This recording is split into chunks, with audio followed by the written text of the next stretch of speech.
بسم اللہ الرحمن الرحیم۔ شروع کرتی ہوں اللہ تعالیٰ کے نام سے جو بڑا مہربان نہایت رحم والا ہے۔ سورہ التغابن۔ اللہ کی تسبیح کرتی ہے جو کچھ آسمانوں میں ہے اور جو کچھ زمین میں ہے، اسی کی بادشاہی ہے اور اسی کی تعریف ہے، اور وہ ہر چیز پر قادر ہے۔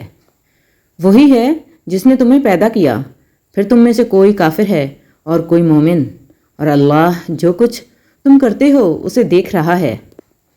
اس نے آسمانوں اور زمین کو حق کے ساتھ پیدا کیا اور تمہاری صورت بنائی، پھر تمہاری صورتیں اچھی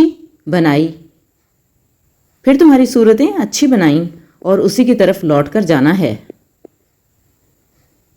وہ جانتا ہے جو کچھ آسمانوں اور زمین میں ہے، اور جو کچھ تم چھپاتے ہو اور جو کچھ ظاہر کرتے ہو، اور اللہ دلوں کی باتوں کو جاننے والا ہے۔ کیا تمہیں ان لوگوں کی خبر نہیں پہنچی جو پہلے کافر ہوئے، پھر انہوں نے اپنے کاموں کا وبال چکھا اور ان کے لیے دردناک عذاب ہے۔ یہ اس لیے کہ ان کے پاس ان کے رسول واضح دلائل لے کر آتے تھے، پھر انہوں نے کہا کیا انسان ہمیں ہدایت دیں گے؟ بس انہوں نے کفر کیا اور منہ موڑ لیا، اور اللہ نے بھی ان سے بے پرواہی برتی، اور اللہ بے نیاز ہے، تعریف کے لائق ہے۔ کافروں نے دعویٰ کیا کہ وہ ہرگز نہیں اٹھائے جائیں گے۔ کہہ دیجئے کیوں نہیں، میرے رب کی قسم تم ضرور اٹھائے جاؤ گے، پھر تمہیں ضرور بتایا جائے گا جو کچھ تم نے کیا، اور یہ اللہ پر آسان ہے۔ بس ایمان لاؤ اللہ پر اور اس کے رسول پر اور اس نور پر جو ہم نے نازل کیا ہے، اور اللہ اس سے جو تم کرتے ہو باخبر ہے۔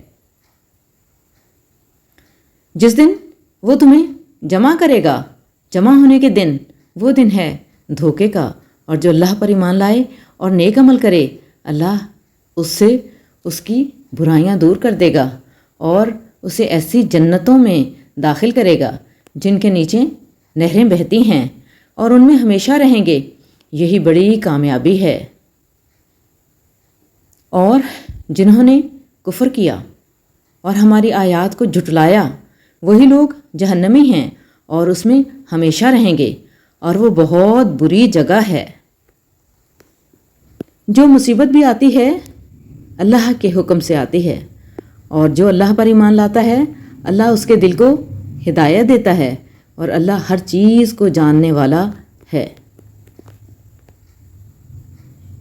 اور اللہ کی اطاعت کرو اور رسول کی اطاعت کرو، پھر اگر تم منہ موڑو گے تو ہمارے رسول کے ذمے صرف واضح طور پر پہنچا دینا ہے۔ اللہ اس کے سوا کوئی معبود نہیں، اور اللہ ہی پر مومنوں کو بھروسہ کرنا چاہیے۔ اے ایمان والو، بے شک تمہاری بیویوں اور تمہاری اولاد میں سے کچھ تمہارے دشمن ہیں، بس ان سے ہوشیار رہو، اور اگر تم معاف کر دو اور درگزر کرو اور بخش دو تو بے شک اللہ بخشنے والا مہربان ہے۔ تمہارے مال اور تمہاری اولاد تو ایک آزمائش ہیں، اور اللہ کے پاس بڑا اجر ہے۔ بس جہاں تک ہو سکے اللہ سے ڈرو اور سنو اور اطاعت کرو اور خرچ کرو، یہ تمہارے لیے بہتر ہے، اور جو اپنے نفس کی حرص سے بچا لیا گیا تو وہی لوگ کامیاب ہیں۔